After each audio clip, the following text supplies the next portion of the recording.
처음 그들은 믿지 않았습니다. 이건 통제된 사회야. 이건 감시 국가야. 하지만 그들이 마주한 건 차가운 질서가 아니라 따뜻한 신뢰였습니다. 휴대폰을 잃어도 돌아오고 밤거리조차 안전한 나라. 기술과 사람이 조화를 이루는 불가능이 없는 도시 서울이었습니다. 페루 여대생 2명이 한국에서 느끼는 감정과 환희 시작합니다. 저는 페루 리마에서 온 대학생 아나 벨라입니다. 올해 나이는 22살입니다. 비행기 창밖으로 내려다본 인천의 첫인상은 생각보다 평범했습니다. 회색빛 건물들이 빼곡하게 들어선 모습이 멕시코시티와 크게 다르지 않았죠. 옆자리에 앉은 루시아가 피곤한 얼굴로 하품을 했어요. 우리는 18시간 동안 비행기에 갇혀 있었습니다. 한국은 우리에게 그저 교류 프로그램이 선정한 나라였어요. 중국과 일본 사이 어딘가에 있는 작은 나라. 경제가 발전했다는 이야기는 들었지만 그게 뭐 대수였을까요? 루시아는 케이팝 음악을 좋아했고 화장품에 관심이 많았지만 저는 솔직히 별 기대가 없었습니다. 발전한 나라라는 건 대체로 규칙이 많고 숨막히는 곳이었거든요. 입국장에 들어서자마자 제 예상은 빗나가기 시작했습니다. 사람들이 줄을 서서 기다릴 필요가 없었어요. 기계 앞에 여권을 놓으면 화면이 얼굴을 읽었고 몇 초 만에 문이 열렸습니다. 직원은 멀리서 지켜볼 뿐이었죠. 루시아가 제 팔을 잡고 속삭였어요. 너무 기계적인 것 같아. 저도 같은 생각이었습니다. 효율은 높지만 뭔가 차갑게 느껴졌어요. 이건 사람을 관리하는 시스템 같았죠. 감시와 통제가 완벽하게 작동하는 사회. 그런 인상이었습니다. 수화물을 찾는 곳도 낯설었어요. 큰 화면에 실시간으로 짐의 위치가 표시됐습니다. 제 캐리어가 지금 어디를 지나고 있는지, 몇 번 컨베이어 벨트로 나올지 모두 보였죠. 신기하다기보다는 불안했어요. 이 나라는 모든 걸 추적하고 있구나. 그런 생각이 들었습니다. 공항 밖으로 나오자 27살의 한국인 조교 정민이 기다리고 있었어요. 키가 크고 단정한 사람이었죠. 인사는 정중했지만 표정은 무덤덤했습니다. 웃지도 않고 감정을 드러내지도 않았어요. 루시아가 제게 눈빛으로 신호를 보냈습니다. 역시 경직된 사회구나. 우리는 속으로 확신했죠. 정민이 우리를 공항 철도역으로 안내했습니다. 그가 건넨 카드 한 장이 모든 것의 시작이었어요. 이걸로 지하철도 타고 버스도 타실 수 있어요. 카드 한 장으로요? 네. 편의점에서 물건 살 때도 쓸 수 있고요. 그 말이 처음엔 믿기지 않았습니다. 우리나라에선 지하철은 지하철 카드, 버스는 버스 카드, 가게는 현금이나 신용카드를 따로 써야 했거든요. 하나로 통합된다는 게 이상하게 느껴졌어요. 하지만 실제로 써보니 정말 그랬습니다. 지하철역 개찰구에 카드를 대자 문이 열렸어요. 환승할 때도 다시 됐고 나올 때도 됐죠. 금액은 자동으로 계산됐습니다. 루시아가 감탄하듯 말했어요. 우리나라에서는 이런 시스템 절대 안 돌아가. 저도 인정할 수밖에 없었어요. 하지만 동시에 의심도 들었습니다. 이렇게 완벽하게 작동한다는 건 그만큼 강한 통제가 있다는 뜻 아닐까요? 자유로운 사회에서 이런 질서는 불가능했으니까요. 전철은 조용했습니다. 사람들은 대부분 휴대폰을 보거나 책을 읽었어요. 통화하는 사람도 없었고 시끄럽게 떠드는 사람도 없었습니다. 깨끗한 바닥, 정확한 도착 시간, 화면에 표시되는 실시간 정보. 모든 게 계산된 것처럼 움직였죠. 루시아가 속삭였어요. 여긴 사람이 아니라 기계가 사는 것 같아. 맞아요. 저도 그렇게 느꼈습니다. 서울 시내로 들어올수록 건물은 더 높아졌고 거리는 더 복잡해졌어요. 하지만 이상하게도 혼란스럽지 않았습니다. 신호등은 정확했고 차들은 질서 정연하게 움직였죠. 횡단보도를 건너는 사람들도 신호를 지켰어요. 아무도 무단횡단하지 않았습니다. 리마였다면 상상도 못할 풍경이었어요.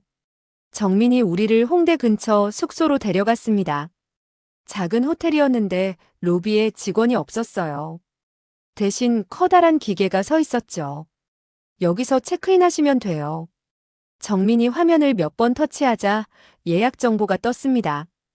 여권을 스캔하고 결제를 확인하자 카드키가 자동으로 나왔어요. 사람과 단 한마디도 나누지 않았습니다. 객실로 올라가는 엘리베이터 안에서 루시아가 말했어요. 이거 진짜 이상해. 사람이 하나도 없잖아. 그랬습니다. 효율적이었지만 낯설었어요. 이건 인간이 아니라 시스템이 움직이는 도시였습니다. 방문을 열자 불이 자동으로 켜졌어요. 커튼도 스스로 열렸죠. 벽면에 부착된 작은 패널로 온도와 조명을 조절할 수 있었습니다. 루시아가 신기한 듯 여기저기 만지작거렸어요. 저는 침대에 앉아 창밖을 바라봤습니다. 이 도시는 제가 알던 세계와 달랐어요. 너무 정돈되어 있고 너무 정확했습니다. 혼란이 없었고 지저분함도 없었죠. 하지만 그게 자유의 결과일까요? 아니면 통제의 결과일까요? 저는 아직 확신할 수 없었습니다. 저녁 무렵 정민이 우리를 데리러 왔어요. 한강 구경 가실래요? 우리는 지친 몸을 이끌고 따라 나섰습니다. 지하철을 타고 강 근처 역에 내렸죠. 계단을 올라 밖으로 나오는 순간 저는 숨이 멎는 것 같았어요. 강 위로 펼쳐진 야경이 눈부셨습니다. 다리마다 불빛이 감싸고 있었고 건물들은 형형색색으로 빛났어요. 그런데 그게 전부가 아니었습니다. 하늘을 보니 작은 빛들이 움직이고 있었죠. 처음엔 별인 줄 알았어요. 하지만 별이 아니었습니다. 드론이었어요. 수십 대의 드론이 하늘에서 대형을 이루며 움직였습니다. 빛의 색깔이 바뀌고 모양이 변했죠. 음악에 맞춰 춤추는 것 같았어요. 루시아가 넋을 잃고 중얼거렸습니다. 이건 영화 같아. 저는 대답하지 못했어요. 영화가 아니라 현실이었으니까요. 제가 지금 서 있는 이곳이 바로 현실이었습니다. 강변을 따라 걷다가 작은 차 한 대가 지나갔어요. 운전석에 사람이 없었습니다. 순찰을 도는 차였는데 스스로 움직이고 있었죠. 가로등도 사람이 지나갈 때마다 밝기가 달라졌습니다. 모든 게 살아서 반응하는 것 같았어요. 루시아가 제 손을 잡았습니다. 그녀의 손이 떨리고 있었어요. 저도 마찬가지였습니다. 정민은 아무 말 없이 우리를 지켜봤어요. 아마 익숙한 풍경이었겠죠. 하지만 우리에게는 충격이었습니다. 이건 제가 상상했던 한국이 아니었어요. 경직되고 답답한 사회가 아니었습니다. 적어도 그렇게 보이지 않았죠. 숙소로 돌아온 뒤 저는 가방에서 노트를 꺼냈어요. 몇 줄을 적고 싶었습니다. 오늘 하루 동안 나는 한 나라가 아니라 다른 시대에 다녀온 것 같다. 펜을 놓고 창밖을 바라봤습니다. 여전히 건물의 불빛이 깜빡이고 있었어요. 이 질서가 과연 자유로운 사회의 결과일까요? 아니면 제가 모르는 무언가가 이 모든 걸 가능하게 만든 걸까요? 아직 답을 알 수 없었습니다. 하지만 한 가지는 분명했어요. 나는 지금 미래를 걷고 있었다. 한국에 온 지 2주일이 지났습니다. 처음 느꼈던 낯설음은 조금씩 익숙함으로 바뀌고 있었어요. 아침마다 지하철을 타고 대학 캠퍼스로 향했고, 저녁엔 루시아와 함께 거리를 걸었습니다. 관광객이 아니라 이곳에 사는 사람처럼 움직이기 시작했죠. 그러면서 보이는 것들이 달라졌어요. 정민이 우리를 스마트시티 투어에 데려갔던 날이었습니다. 광화문 근처 체험관이었는데 생각보다 작은 건물이었어요. 하지만 안으로 들어서자 벽면 전체가 화면이었습니다. 여기서 서울 전체의 교통 흐름을 실시간으로 볼 수 있어요. 정민이 화면을 가리켰습니다. 지하철과 버스가 어디를 지나고 있는지, 도로의 차량 밀도는 어떤지 모두 표시되고 있었어요. 심지어 앞으로 30분 뒤에 교통 상황까지 예측되고 있었죠. 루시아가 고개를 저었어요. 이건 감시 아니야? 정민이 잠깐 멈칫했습니다. 그리고 조용히 대답했죠. 정보를 공유하는 거예요. 누가 어디 가는지 추적하는 게 아니라 전체 흐름을 관리하는 거죠. 저는 아무 말도 하지 않았습니다. 하지만 속으로는 정민의 말이 맞다고 느끼고 있었어요. 이건 사람을 감시하는 시스템이 아니었습니다. 도시가 사람을 기다려주는 구조였죠. 점심때 우리는 강남역 근처 식당에 갔어요. 자리에 앉자 테이블에 작은 패널이 있었습니다. 메뉴를 고르고 결제까지 모두 그 화면에서 할 수 있었어요. 주문하면 주방으로 바로 전달됐고 음식은 10분 만에 나왔습니다. 루시아가 웃으며 말했어요. 직원이랑 말 한마디 안 했네. 그랬습니다. 하지만 불편하지 않았어요. 오히려 편했습니다. 말이 통하지 않아도 괜찮았고 실수할 일도 없었죠. 시스템이 우리를 이해하고 있었습니다. 식사 후 무인 편의점에 들렀어요. 문을 열고 들어가니 천장에 카메라가 달려 있었습니다. 루시아가 물건을 집어들었다가 다시 제자리에 놓았어요. 그런데 나갈 때 결제 화면에 그 물건이 표시됐습니다. 이거 안 샀는데? 루시아가 당황했어요. 저도 긴장했습니다. 하지만 몇 초 뒤 화면이 바뀌면서 자동으로 수정됐어요. 잘못된 항목이 사라지고 정확한 금액만 남았죠. 정민이 옆에서 설명했습니다. 오류가 생기면 자동으로 확인하고 고쳐져요. 나중에 환불도 자동이고요. 루시아는 고개를 끄덕였지만 표정은 여전히 불안해 보였어요. 저도 비슷했습니다. 너무 완벽해서 오히려 불안했죠. 실수가 없는 세상이라니. 그게 정말 가능한 일일까요? 오후에는 대학 캠퍼스를 둘러봤습니다.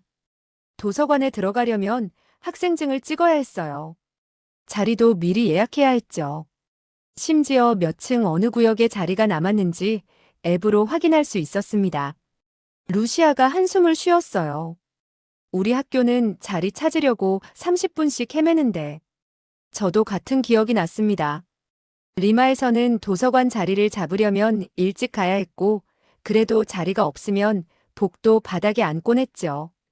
여기선 그런 일이 없었어요. 모든 게 미리 계획되고 관리됐습니다.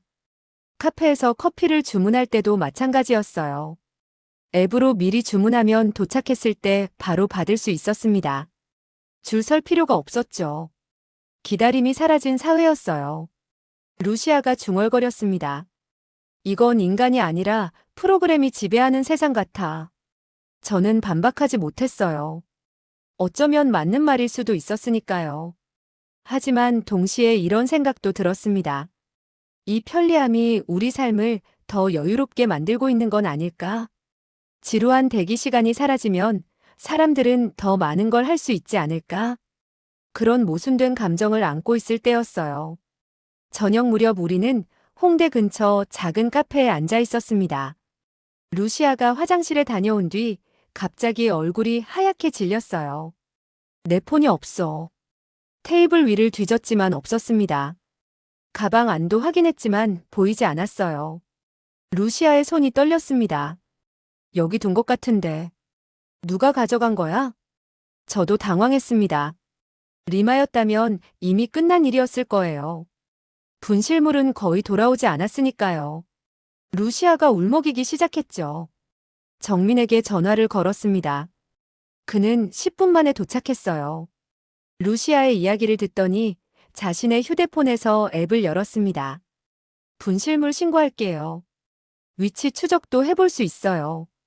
몇 번의 터치 후 화면에 지도가 나타났어요. 루시아의 휴대폰 위치가 표시되고 있었습니다. 카페 아니었죠. 아직 여기 있네요. 직원분께 여쭤볼게요.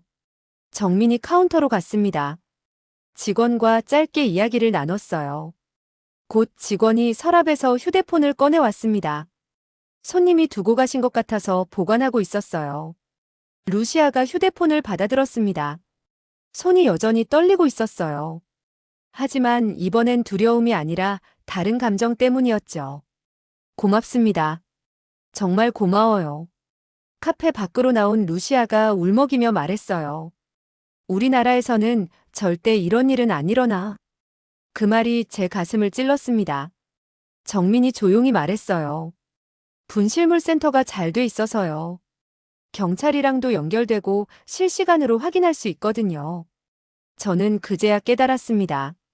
이건 단순히 기술이 발전해서 가능한 일이 아니었어요. 시스템만으로는 불가능했습니다. 카페 직원이 휴대폰을 서랍에 보관한 건 기술이 시킨 게 아니었죠. 그 사람의 선택이었어요. 이건 기술이 아니라 신뢰가 움직이는 구조였습니다.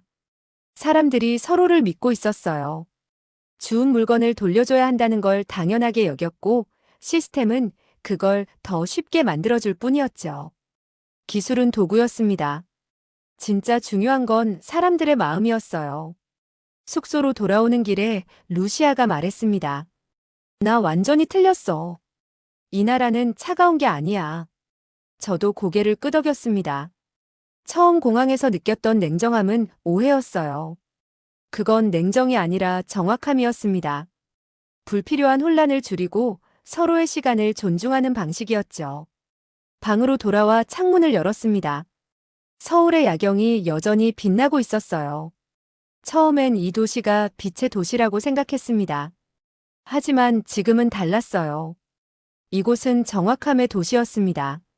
모든 게 제자리에 있었고 모든 게 제 역할을 했어요. 사람들도 시스템도 서로를 신뢰했습니다. 그래서 이 모든 게 작동하고 있었죠. 저는 노트를 펼쳤습니다. 오늘의 감정을 기록하고 싶었어요.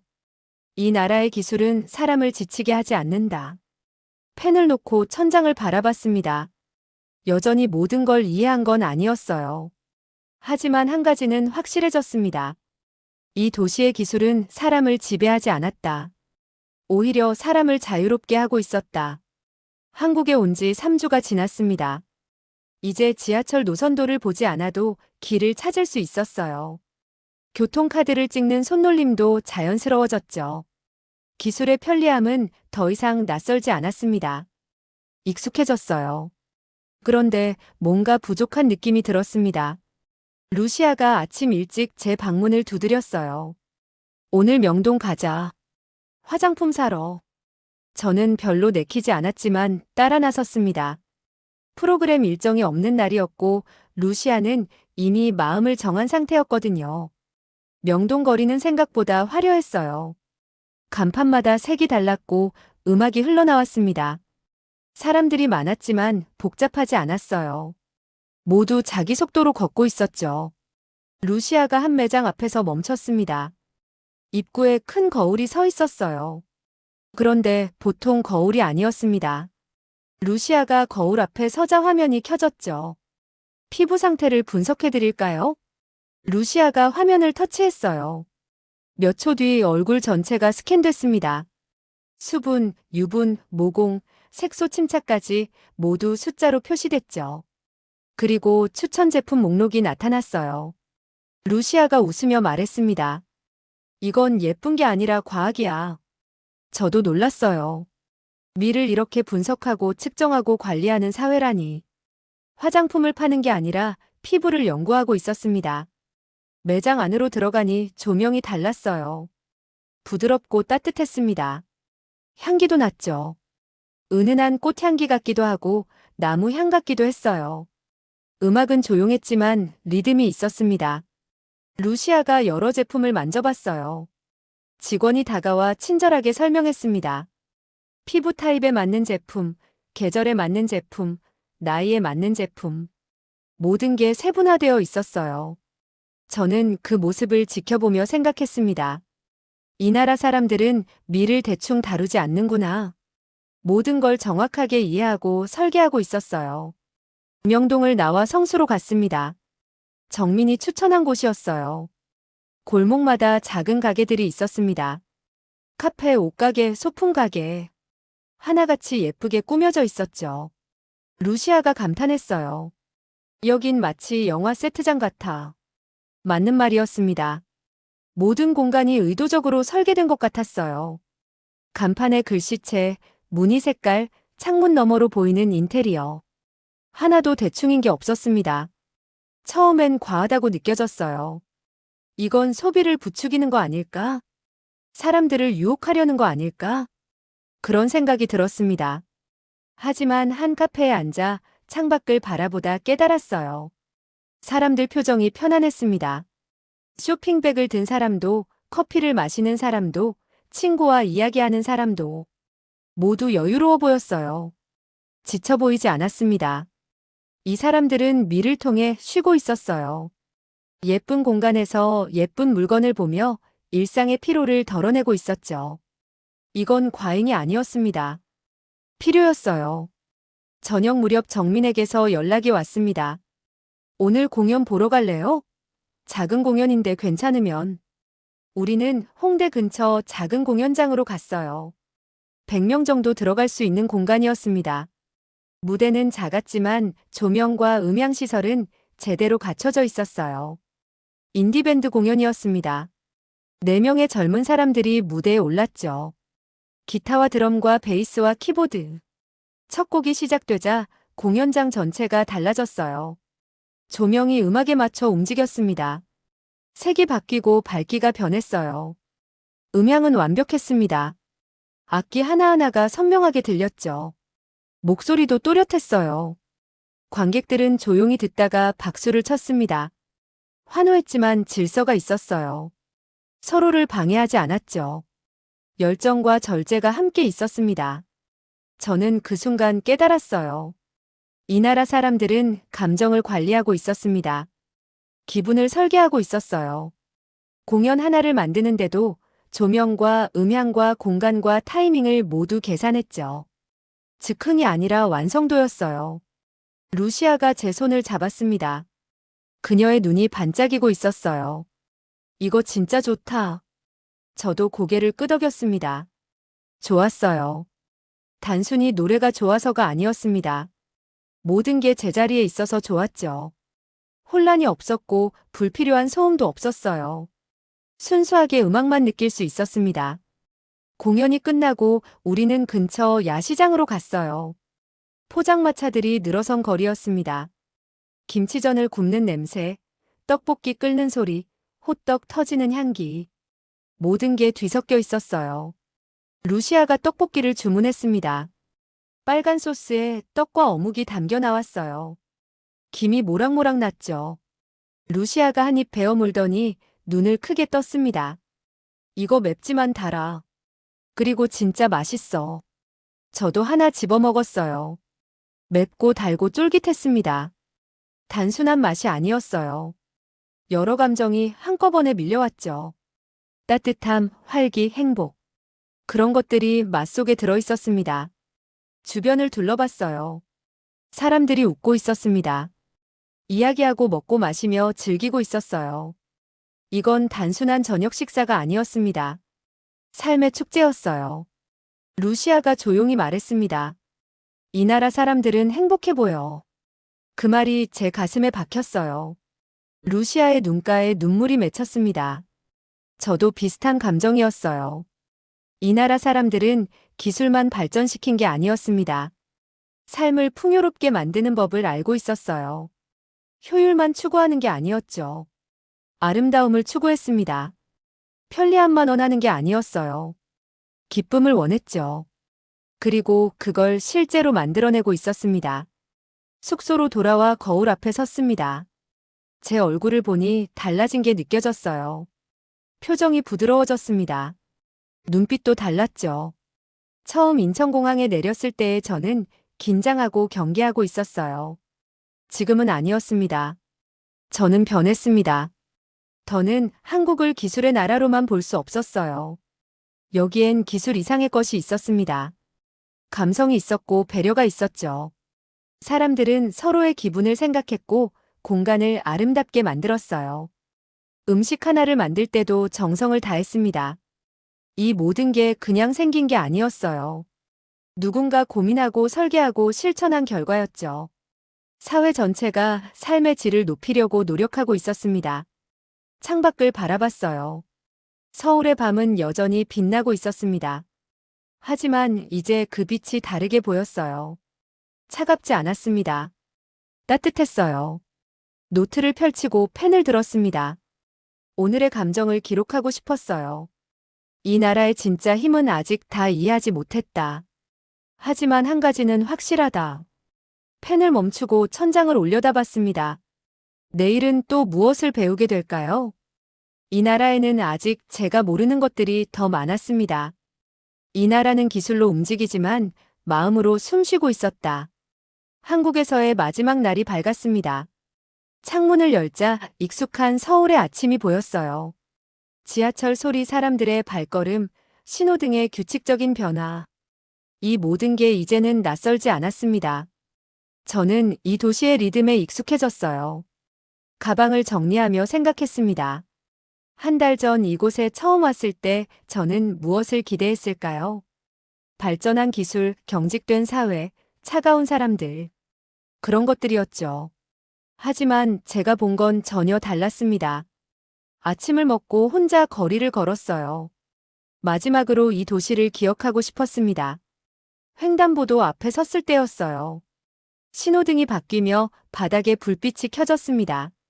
초록색 화살표가 길을 안내했죠. 휴대폰을 보며 걷는 사람도, 노인도, 아이도 모두 안전하게 건널 수 있었어요.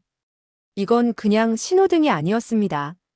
누군가를 배려하는 마음이 기술로 구현된 것이었죠. 버스 정류장을 지나쳤어요. 화면에 실시간 도착 정보가 표시되고 있었습니다. 몇 분 후에 버스가 올지, 지금 어디쯤 오고 있는지 모두 보였죠.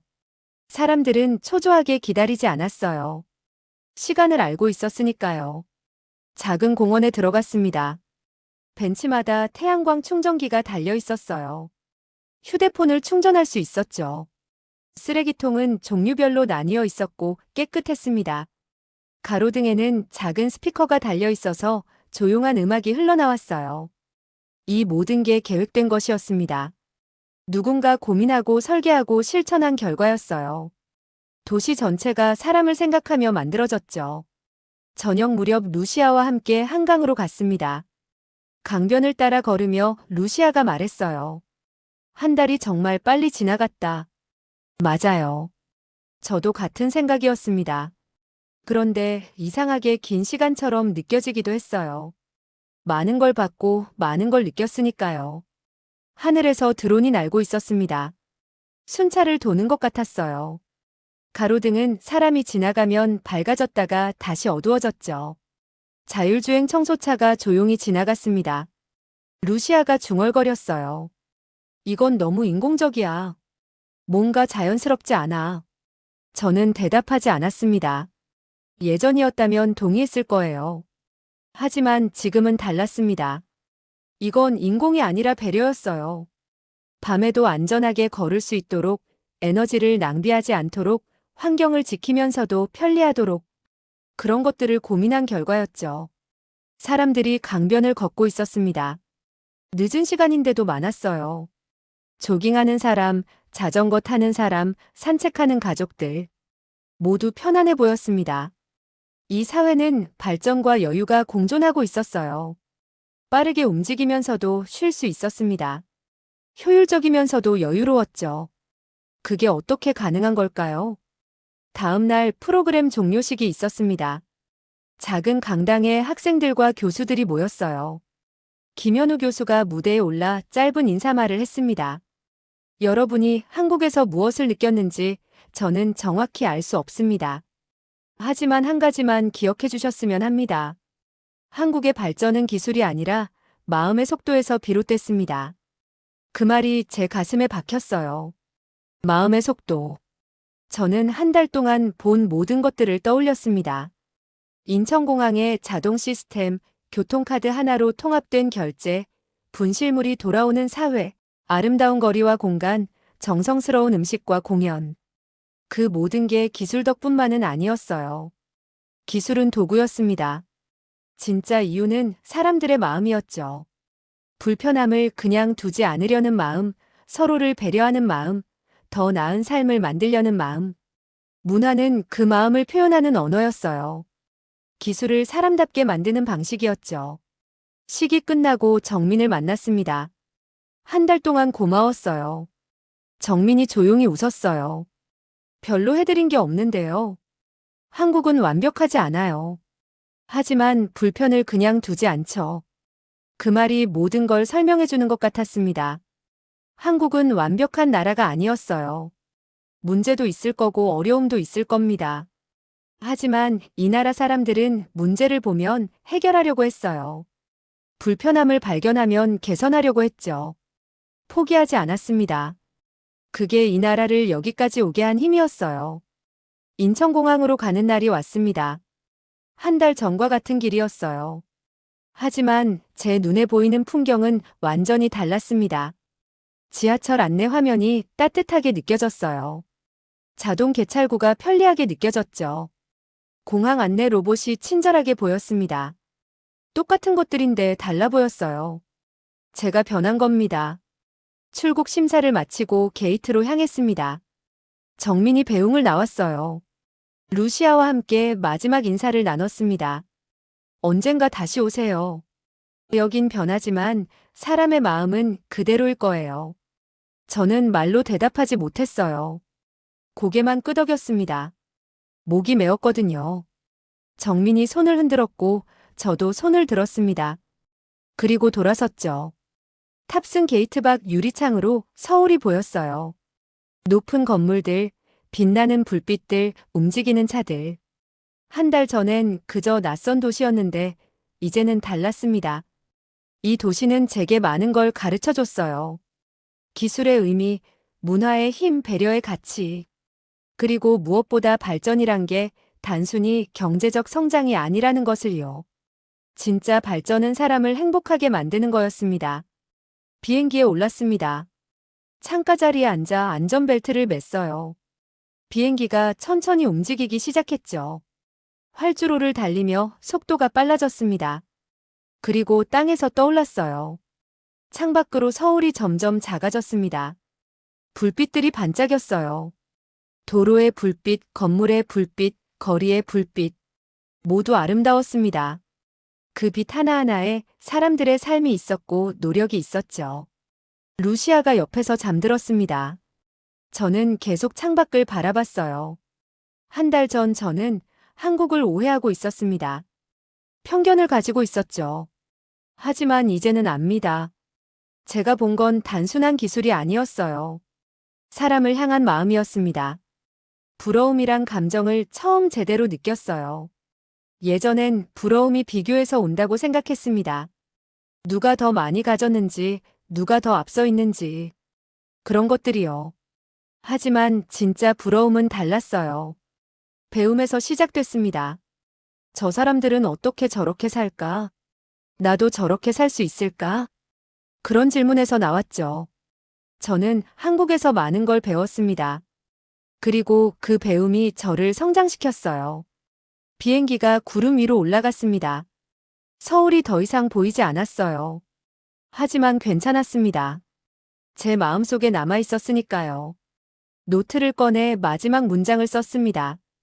이곳을 떠나도 나는 한국이라는 이름을 잊지 못할 것이다. 펜을 놓고 눈을 감았어요. 앞으로 제 삶이 어떻게 달라질지 아직 모릅니다. 하지만 한 가지는 확실했어요. 이 도시는 나를 성장시켰다. 그리고 나는 그 빛을 따라가고 싶다.